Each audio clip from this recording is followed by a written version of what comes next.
Welcome to the next episode of Book Readers Talks. Today we have a guest from Vadodara, Mr. Sudeep. He is pursuing a PhD in history. So let us talk to him and let us know which book and which author he is going to talk about. Welcome to the show, Sudeep. Thank you so much. Nice to have you here. Same here. Thank you. I would like to start by asking you about your love for reading. How did it all begin? I remember I was 7 or 8 years old, and my grandfather Mhm. was very much in love with reading and music. But Mhm. he used to buy those old books, second-hand books. Okay. One every Sunday morning, because that was the only time I was home. Otherwise, I was in school. Hmm. So when I was 7 or 8 years old, he called me into his room, and he had this special reading room for himself, where there was a Oh. swing and he had a gramophone. So he would put on some very light music and then he would read. Hmm. I went and sat beside him. It was early morning, 8 a.m. The weather Hmm. was nice. And I just sat there. One day he handed me a very big book. It was Sherlock Holmes. Hmm. And he just gave me that book. And I had no idea what to do with that book. Hmm. So I started flipping the pages to look for if there are any pictures in it so that I could find it Hmm. interesting. Okay. And none. But I just started flipping it. Then he suggested start reading, and I looked at him with awe, like me reading, because up until that point, reading was just basically studying. You don't. Hmm. For me, reading was not a hobby till then. It was just like I don't need to. I don't want to study on a Sunday. So he just said, read one page, but read Hmm. and start from beginning. So he made me read those publication house where the book was printed, and he made me read Hmm. that thing. So this became a ritual. Every Sunday morning, I used to go to him and I start slowly. It took me 3 4 years to Hmm. read first 10 12 pages, but then the interest slowly developed. Okay, now I can read for Hmm. as a hobby and for fun. So this is how my interest in reading developed. Oh, thanks to your grandfather. Do Yes. you recall a specific book or moment that sparked your interest in reading? Was my next question, but I think you already answered it. Yes. Sherlock Holmes, right? Sherlock. Great. So, what genres of books do you enjoy the most? Mythology, contemporary fiction. Hmm. Hmm. These are the two I enjoy the most. Acha, okay. I'm doing my PhD in history, so mythology and history are sort of my thing. So Hmm. I am more attracted towards reading mythology. Of course, yes. What role do books play in your life? Like entertainment or a source of inspiration, relaxation? Everything. Okay, that's Entertainment, interesting. Hmm. relaxation, escaping from reality, winding down. Hmm. Uh, Even if I'm not feeling good, then I need to read. So Hmm. everything, my life, if there is anything that doesn't happen according to my, I need to read. If something good happens, my, I need to read. I just need Okay. to Which read. author have you chosen today to speak about? I've chosen Amish Tripathi. Hmm. He is one of my favorite authors, Indian authors. And the Hmm. book I want to talk about is his first book, The Immortals of Okay. Melua. Okay, great. So, can you tell us about the author first, a little bit, and then about the book, maybe? So Amish Tripathi, he's a Brahmin, and his family has always been a family who is very involved in religion. And Hmm. this is what he said, that there were discourses in his family around religion and around different ideas of religion and how Hinduism Hmm. works and everything. So this is where he got his idea, and then he went to IIM Calcutta. He did his MBA there, and then he was working somewhere and just got this idea to write this story, Hmm. Immortals of Melua. Okay. Hmm. So he started writing, and the when he started writing, he was still doing his job. He lived in Mumbai, so while commuting, he used to write. That was the only time he used to get to write. So that was the Hmm. only time he wrote, and for that specific reason, even hired a driver so that he could write for an hour. Oh, okay. This is how he Hmm. started writing. I see. Now, about his book, Meluha, I think you have chosen, right? Yes, the Immortals of Melua. Hmm. So, is it a series or only one book? It is a series. It is a part of Shiva trilogy. This is the Hmm. first book of the Shiva trilogy, Immortals of Melua. Hmm. Okay, okay. So, can you tell us more about this book? Okay, so I'll give you a bit why I love this book. So Sure. Yes. while growing up, you're always Hmm. uh, asked to love. just pray to God for there is no Hmm. reason. It's like and you're always asked to pray before any important event. Like for Yes. example, if your exams are there, just go and pray. Or if Hmm. there is a Monday or a Tuesday, you pray to different gods. But nobody tells you why. Hmm. The, there is no respect, there is more fear towards them. That Hmm. okay, if you go and do that, then something will happen. There is fear plus greed. And Correct. I never understood why do I need to do it. So for a brief period in my life, I was an atheist. I didn't believe in anything. Why do I need to do this? And I was also a history student. So I know things which if I say, they'll put me into a very big trouble. But so I've read those things, and now how do you challenge your intellectual mind with something that is just you have to believe? So this is how Hmm. I came upon this book, Immortals of Meluha, and it's the Okay. book where he talks about Shiva Mahadev. Okay. The book revolves around him and his journey. Mhm. And for the first time, I saw Shiva as a human, that he has his own flaws, that he is also learning, he's also growing in a process, he's also on a journey. He's not that Hmm. almighty God who knows everything, who is at the peak of Kailash mountain and controlling the world. But I Hmm. saw and I read about a person who is trying to learn. Oh, okay. That is what attracted me most to the book, that finally I want to believe in this person, but now I have a reason to believe in this person, that this is the journey that he has been on.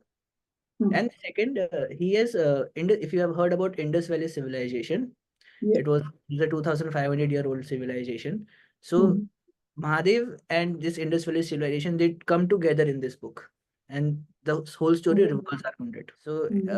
this is what attracted me, because history, of course, is my first love. And then Hmm.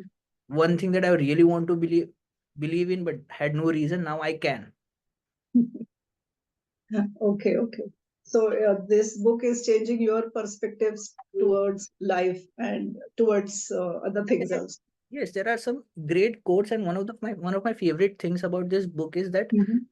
uh, if you consider Shiva as somebody who's very powerful, then there is Hmm. also equally powerful his wife.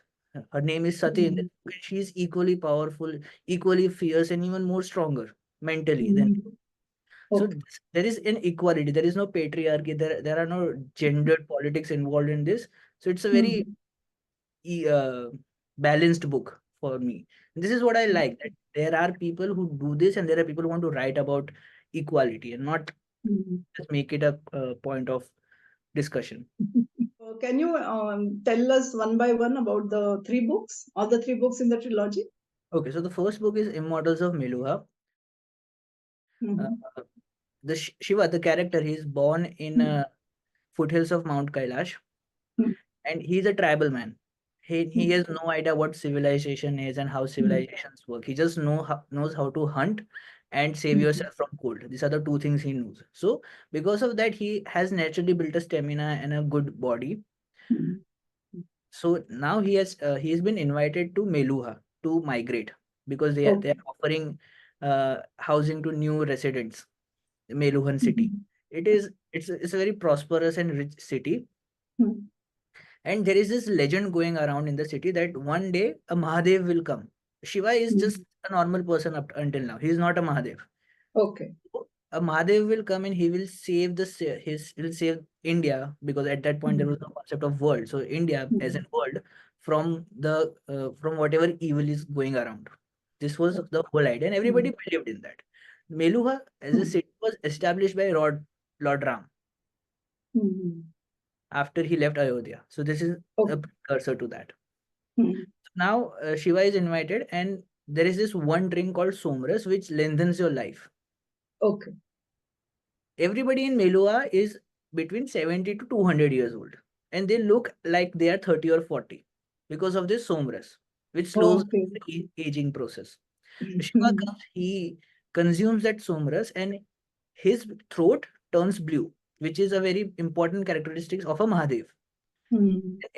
Nobody else's throat turned blue. So now everybody started believing that Shiva is the Mahadev. And Hmm. now suddenly, from a tribal and unknown and unimportant person, you are now elevated to a level of God. You have no idea. that why this is happening, what is happening, why am I doing this? 2 days ago I was trying, I did not even have food to eat, and now I am a god. This is the first part, and then Mhm. there is this battle between Melua and Ayodhya. So they are Okay. two type of people, and they are fighting over something. So Mhm. Shiva, who goes to Meluha, believes whatever the Meluhan says, because he has no Mhm. idea that whether he has not heard the story of the other side. Mhm. The first battle happens, and the Melua defeats Ayodhya. But then Okay. Shiva, the Ayodhyans also believe in the legend of Mahadev, that Mahadev will come and save them. So everybody Mhm. believes in, but Shiva, just because he went to Melua first, Mhm. he thought that they are the right side, and then he gets this epiphany and perspective. Oh, there can be two sides to a coin. That Mhm. whatever is your story, that doesn't make you the victim or a hero. The other, you Mhm. have to hear other person's story before deciding on anything. So he Mhm. then decides what he wants to do, Mhm. and then he hears their story. This is this is This this is is it. second book, which is Second. the secret of Nagas. Okay. Okay, this time he has to encounter what problems Ayodhya face. Ayodhya is not as Mhm. rich as it was used to be. Now it is a declining city.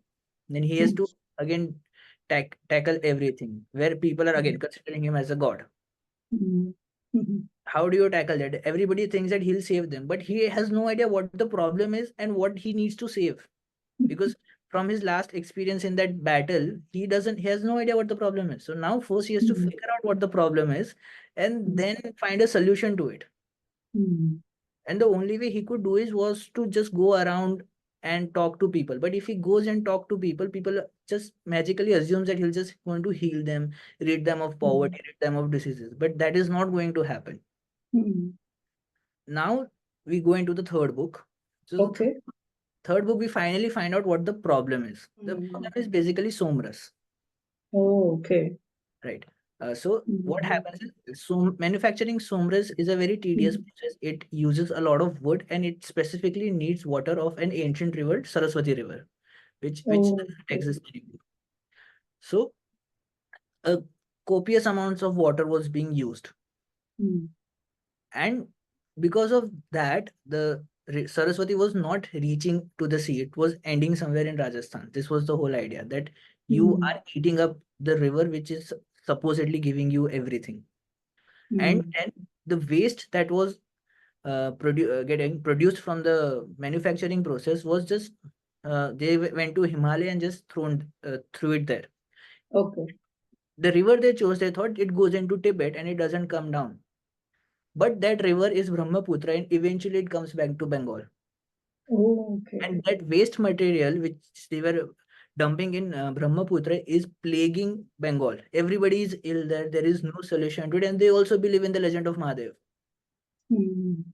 So everybody, now the problem is identified that Sumras is a problem, and its consumption needs to stop. Mhm. But because Somras is such an important material, there are going to be people who are going to save it, who are going to fight for it. So now the final book talks about the fight between what is right The, and what mhm. others think is right. Final book goes into, and then there is a big battle in which he loses everything, and he has to use Oh, a nuclear weapon of sorts, which was back then it's called a Devi Astra. He had to use that mhm. in a battle to destroy the manufacturing facility and all of that. Mhm. And the punishment was that you have to leave the you cannot come back to India for 14 years. The same punishment Ram had. Down. Mhm. Yeah, so this is how the book ends, that Mhm. he finally goes back to Mount Kailash and he never returns. Oh, okay. Very interesting. Yes, you Yes. ask any historian, then they won't like this book, because many historical facts are distorted it in here. Okay. But Uh-huh. then you have to draw a line between fiction and reality, that you cannot assume everything. You cannot. That's why we, yeah, that's why we call it a fiction, right? Yes. Ask which facts are distorted. If you could name a few. uh, the whole description of Meluha and how Mhm. developed it was. We are talking about 2,500 years ago, where there were advancements, but not to a level. It was shown a metropolitan city where everything is going fine, everything is great. Mhm. You have knowledge of certain things, where trade is, where, for example, there is temples. There are in Harappan civilization, we have no Mhm. evidence of temples. Oh, okay. So one being temple and one again the how the big city was. You can't have that big city.